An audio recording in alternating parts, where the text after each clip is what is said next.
আমাকে যদি বলে যে বাংলাদেশের শিক্ষা ব্যবস্থা আপনি কত নাম্বার দিবেন, আমি বলবো 5 দিব। মুখস্থ বিদ্যা, এই মুখস্থ বিদ্যা দিয়ে জীবনে কিচ্ছু হয় না।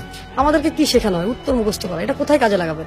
আপনাকে আমি যদি বলি যে বঙ্গবন্ধু কত সালে পৃথিবীতে এসেছে, কত সালে গিয়েছে, এটা আমার লাইফে কি ইম্প্যাক্ট ফেলে? কিছু হবে না, এইসব জেনে এই লাভ সাল হবে আমি না। মুখস্থ করে কি করবো? রবীন্দ্রনাথ কত সালে কি করেছে, তার কয়টা বই আছে, ঘোড়া নাকি শেষের কবিতা, লাভ কি আমার জীবনে? প্রশ্ন করা শেখায় না। বাট আপনি দেখেন, যেখানে যান, ইউটিউবে গেলে আপনাকে প্রশ্ন করতে হবে, চ্যাট জিপিতে গেলে প্রশ্ন করতে হবে, জীবনে যা চান প্রশ্ন করতে হবে। আপনি কোনো কিছু জানতে চাইলেই প্রশ্ন করতে হবে। সো উইদাউট কোশ্চেন আপনি কিভাবে বড় কিছু হবে? আপনি শুধু অ্যান্সার খোঁজেন, মুখস্থ করেন। ক্রিয়েটিভ হবে কখন জাতি? অথচ উন্নত বিশ্বের দিকে তাকান, এই সিস্টেমই নেই। আমাদের যে শিক্ষা ব্যবস্থা এখনো চেঞ্জ হয়নি। মানে কিভাবে আমি বুঝি না, এই শিক্ষা ব্যবস্থা দিয়ে আপনি কি করবেন? আপনি 20 বছর পড়াশোনা করে আবার শিখতে হয়, চাকরি হয় না। 11 লক্ষ বেকার ছেলে ঘুরে বেড়াচ্ছে, শিক্ষিত বেকার। তাহলে 20 বছর কি শিখলাম? 20 বছরের কি শিক্ষার কি প্রয়োজন 20 ছিল? বছর আপনাকে বড় করা হয়েছে।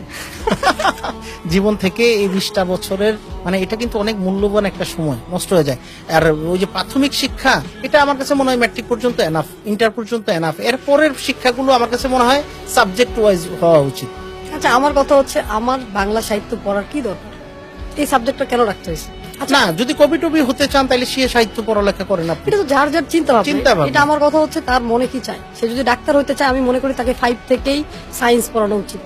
সে এমন ভাবে ডাক্তার হোক যাতে সে প্রতিটা জিনিস বুঝতে পারে যে আমি কোথায় হিট করলে তার জীবনে।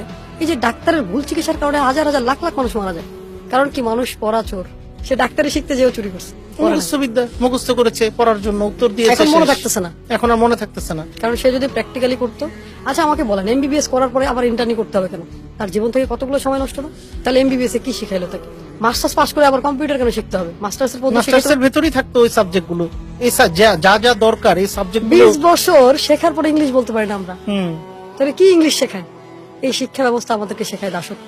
বিবিএ করার পরে সে চাকরি খোঁজে, তাহলে তার বিজনেস লার্নিং নেওয়ার কি দরকার? মানে আমি যখন এই প্রশ্নগুলো বলে, সবাই বলে যে আপনি কি প্রশ্ন করেন এগুলো। এটা তখন মানুষের কাছে উল্টা মনে হয়।